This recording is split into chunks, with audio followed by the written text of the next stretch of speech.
Balaji viewers, अलौकिक में मैं जूही आपका स्वागत करते हैं। तो आज हम जिस घर के बारे में बात करेंगे वो है हमारी कुंडली का अष्टम भाव, that is the 8th house of our horoscope. अक्सर जब भी 8th हाउस के बारे में बात करते हैं या 8th हाउस का जब भी हमारे जहन में आता है, the first thing that we come across is वो भाव जो एक मिस्ट्री है, वो भाव जो एक एग्जिस्ट तो करता है बट एक रहस्यमय ढंग से एग्जिस्ट करता है। वो भाव जो हमें पीड़ा देता है, वो भाव जो हमारी लाइफ में हमें स्ट्रेस देता है, क्योंकि एक यही भाव है हमारी कुंडली का, इसको बहुत ही नेगेटिव मानते हैं क्योंकि हमें हर तरीके की पीड़ा, हर तरीके का दर्द, हर तरीके का कहते हैं ना वो जो आंसू, वो हमें ये 8th हाउस देता है। क्या 8th हाउस सिर्फ बुरा ही है, इसमें हमें कुछ अच्छा नहीं मिलता? ऐसा नहीं है, क्योंकि एस्ट्रोलॉजी में ये मानना है कि कोई भी घर बिल्कुल अच्छा और बिल्कुल बुरा नहीं होता। हर घर में कुछ ना कुछ अच्छाई जरूर छुपी होती है, किसी की छुपी होती है, किसी की दिखती है। तो 8th हाउस वैसे भी एक हिडन हाउस की तरह माना जाता है। दैट इज 8th हाउस वो घर है जो हमारी लाइफ को, एक सबसे बड़ी बात है, बहुत बड़ा ट्रांसफॉर्मेशन हमारी जिंदगी में हमें जो लाना है, या हमारी जिंदगी में जो ट्रांसफॉर्मेशन आता है वो इसी घर से आता है। This is the house of transformation, that is something very very important.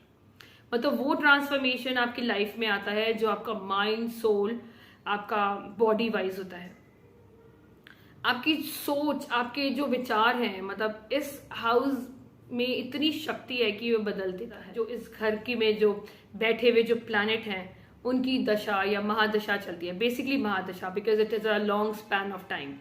अंतर्दशा भी होती है, तो you actually come across small period of 1 or 2 years of time, तो इतना बड़ा transformation you can not expect. But yes, अगर महादशा चलती है 8th हाउस की या 8th हाउस के लॉर्ड की या 8th हाउस में बैठे हुए प्लैनेट की, तो there is a very good transformation in your life. वो डिपेंड करता है कि वो जो घर है वो कौन कौन से हाउसेस को लेके बैठा है वो प्लैनेट। अगर हम आज के बारे में बात करते हैं तो 8th हाउस बहुत ही इंपॉर्टेंट है, क्योंकि 8th हाउस टेक्नोलॉजी से जुड़ा है, 8th हाउस ऑकल्ट से, दैट इज रिसर्च से भी जुड़ा है। जितने भी रिसर्च है, जितने भी साइंटिस्ट हैं, that comes into the category of 8th house, क्योंकि ये रिसर्च है। आप किसी चीज के अंदर डीप में, डेप्थ में जाके वो चीज उसको खंगालते हैं, उसके बारे में हम रिसर्च करते हैं, हम स्टडी करते हैं। जितने भी सर्जन्स होते हैं वो भी हमारा 8th हाउस से ही बनता है। जितने भी मैन्युफैक्चरिंग यूनिट्स हैं, मैन्युफैक्चरिंग जितने भी हाई एंड्स मैन्युफैक्चरिंग फैक्ट्रीज या मैन्युफैक्चरिंग जो भी यूनिट्स हैं, that comes under 8th house. 8th house is about CA audit. आपके जितने भी ऑडिटर्स हैं, that will be seen through 8th house. Archaeological, that is seen by this house. Even तक कि आपके जितने भी CIDs हैं, आपका CBIs हैं, जितनी भी हिडन चीजें हैं मे बी, जिसके बारे में आपको बस इंफॉर्मेशन बहुत कम होती है on a platform, but you have to search for it, that is 8th house.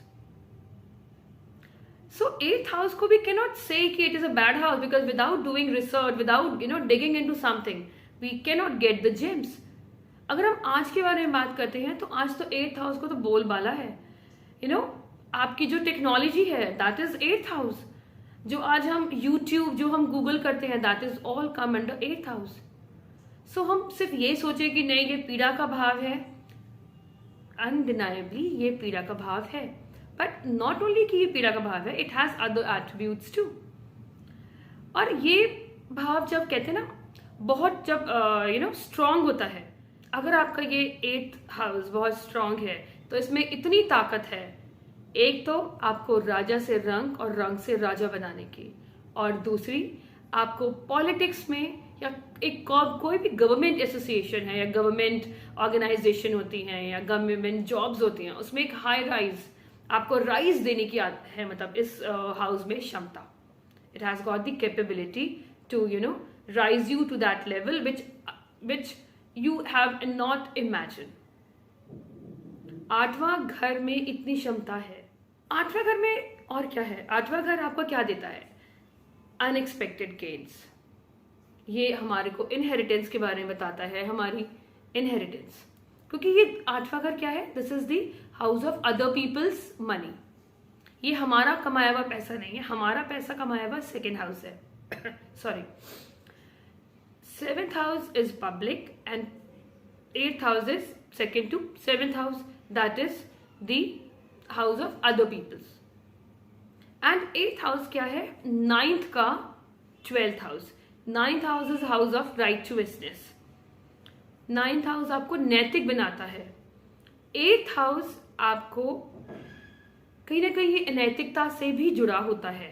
ये नहीं है कि आप मतलब आप 8th हाउस में जुड़े हैं, आप ज्योतिष तो नैतिक है, बट कहीं ना कहीं अगर आप बहुत ज्यादा नैतिकता, बहुत ज्यादा राइचुअस बिहेवियर, अगर आपका 8th हाउस बहुत स्ट्रांग है और आपको दिक्कत दे रहा है just to you are not able to earn money through whatever services you are providing, तो इट मीन्स आप कहीं ना कहीं उसके जो एट्रीब्यूट है दैट इज आप बहुत ज्यादा राइचुअस है, आप बहुत ज्यादा मतलब आपके अंदर एक you are not very smart. You need to be very smart whenever you are dealing with other people's, whenever you are, providing the services to others or whatever work you're doing. Because अगर आप बहुत ज़्यादा नैतिकता या बहुत सीधे साधे रहेंगे तो आपको हमेशा, you will come across a lot of problem, lot of hurdles in earning money. So 8वां घर हमने ये भी पढ़ा, हमने ये भी समझा कि ये दूसरे का मनी है। जब हमारा 8th हाउस बहुत स्ट्रांग होता है and you actually think of, doing our own business, अक्सर देखा गया है lot many people fails. Why?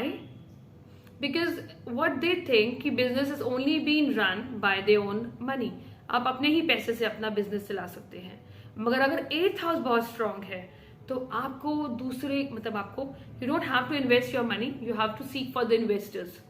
तो आज के जो आपके इन्वेस्टमेंट एजेंसीज वाले होते हैं, वेल्थ मैनेजर्स या वो होते हैं एक तरह के ब्रोकर्स होते हैं जो आपको सर्विसेज देते हैं, आपके आप कहाँ पर इन्वेस्ट करें। If you are looking for investment you would be going to a broker और may be to the agencies. तो उनके पास उनका पैसा तो नहीं है, वो आपके पैसे को इन्वेस्ट कर रहे हैं, through that they are earning their commission. So इन्होंने क्या किया, इन्होंने आपका पैसा यूज किया, they have not use their money, they use some other peoples money. So अगर आपका 8th हाउस बहुत प्रबल है and if you want to earn money, what you need to do, you need to you look for investors, you look for people who are ready to invest money, or maybe look for a partner who can invest money in your business. Then there is like possibility you will actually grow because you are using that 8th house. क्योंकि ये घर बहुत अगर आपकी life में बहुत प्रबल है और आपने इस घर को अपने प्रोफेशन में या अपने किसी चीज में यूज नहीं किया हुआ, तो कहीं ना कहीं इस घर ने आपको प्रॉब्लम देनी है सॉरी। तो हमें कहीं ना कहीं ये घर को यूज करना है। अगर आपने प्रोफेशन में यूज किया हुआ है तो वेल एंड गुड, तो आपको वो पीड़ा वो दर्द नहीं होगा, because you are consuming the energy of 8th house. पर अगर नहीं तो yes there is a possibility, क्योंकि 8th हाउस आपको कहीं ना कहीं स्मार्ट बनाता है। तो कहीं ना कहीं अगर आपको पोजीशन पे पहुंचना है तो यू नीड टू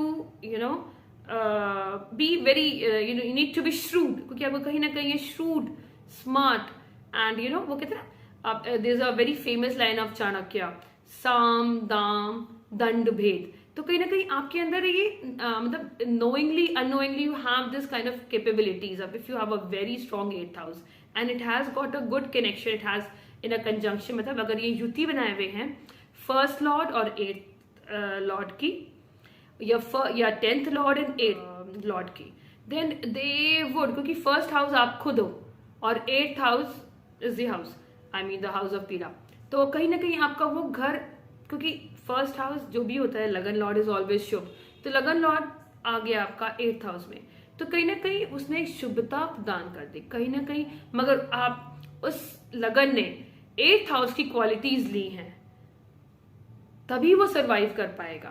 कहते ना आप एक्स्ट्रा स्मार्ट हो जाते हो, may be you were not aware that you have those qualities of a politician, but yes you have.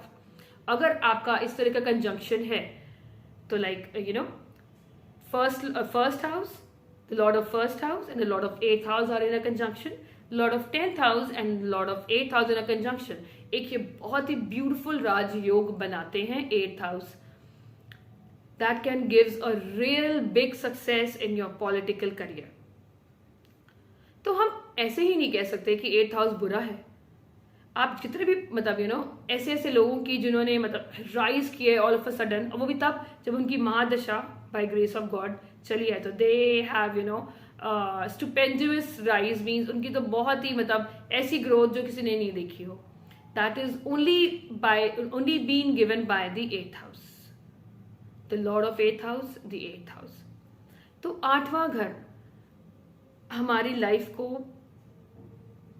हमारे लिए it's not that very bad till the time you haven't consumed the अगर आपको पता है ये घर आपको प्रॉब्लम दे रहा है और आपने इसको अपने प्रोफेशन में, अपनी डेली लाइफ में नहीं यूज किया हुआ, कंज्यूम किया गया, तो ये परेशानी दे सकता है इन इट्स अंतर्दशा एंड महादशा. और वो प्लैनेट जो बैठा हुआ है, अगर उसकी एडी स्टार्ट हो गई and you are facing problem in your life, क्योंकि ये पेन का हाउस है, stress, you feel pressure in your life.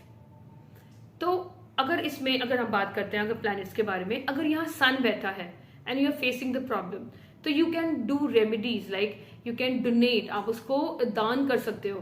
सन का दान क्या होगा? आप गेहूं, आप आटे को दान कर सकते हैं till the time this AD runs. और अगर महादशा है, इट इज बेटर अगर आप उतने स्पैन के लिए टू सम एक्सटेंट आप दान कर सकते हैं, ये कैपेबिलिटीज हैं उसके अकॉर्डिंग. अगर यहाँ मून बैठा है, moon represent what? Moon represents आपका मिल्क, वाटर, राइस, तो आप वो चीजों का दान कर सकते हैं. अगर यहाँ मार्स बैठा है, तो Mars is about that is pink मसूर की दाल, पिंक मसूर दाल. एंड आपको जो तीखा खाना होता है, मतलब चटपटा मसालेदार खाना, आप किसी को खिला सकते हैं, द नीडी पर्सन, रेगुलर उसका दान कर सकते हैं. If you talk about Saturn, Saturn क्या है? सैटर्न इज काली उड़द दाल, आप उसे डोनेट कर सकते हैं. कई सरसों का तेल डोनेट कर सकते हैं. अगर आपके इसमें केतु है और आपको केतु प्रॉब्लम दे रहा है, तो आप केतु का दान करेंगे, वो है आपका केले, आप केले दान करेंगे. और अगर आपका बृहस्पति है, तो आप पीली चने की दाल, वो आप दान कर सकते हैं. और अगर आपका वीनस है, तो आप दही दान करेंगे. वीनस अगर आपका 8th हाउस में आ गया, या मतलब उसके इफेक्ट्स आ रहे हैं, तो आप दही का दान करिए. बिकॉज ये क्या है, अब आप इसकी एनर्जी को मतलब अपने लाइफ से आप इसको दूर कर रहे हैं. अब बेटर ये होता है कि आप उस टाइम जब आप दान कर रहे होते हैं, तो आप उतना कंज्यूम ना करें इन आइटम्स, जो भी प्रोडक्ट्स को जो मैंने बोला है, उनको आप ना आप कंज्यूम ना करें. क्योंकि अब दान का मतलब आप you're releasing out the energy, आप उस चीज को अपनी लाइफ से दूर कर रहे हैं जो चीजें आपको प्रॉब्लम दे रही हैं. So this is my analysis of 8th house. जय Balaji, stay blessed, subscribe to my channel.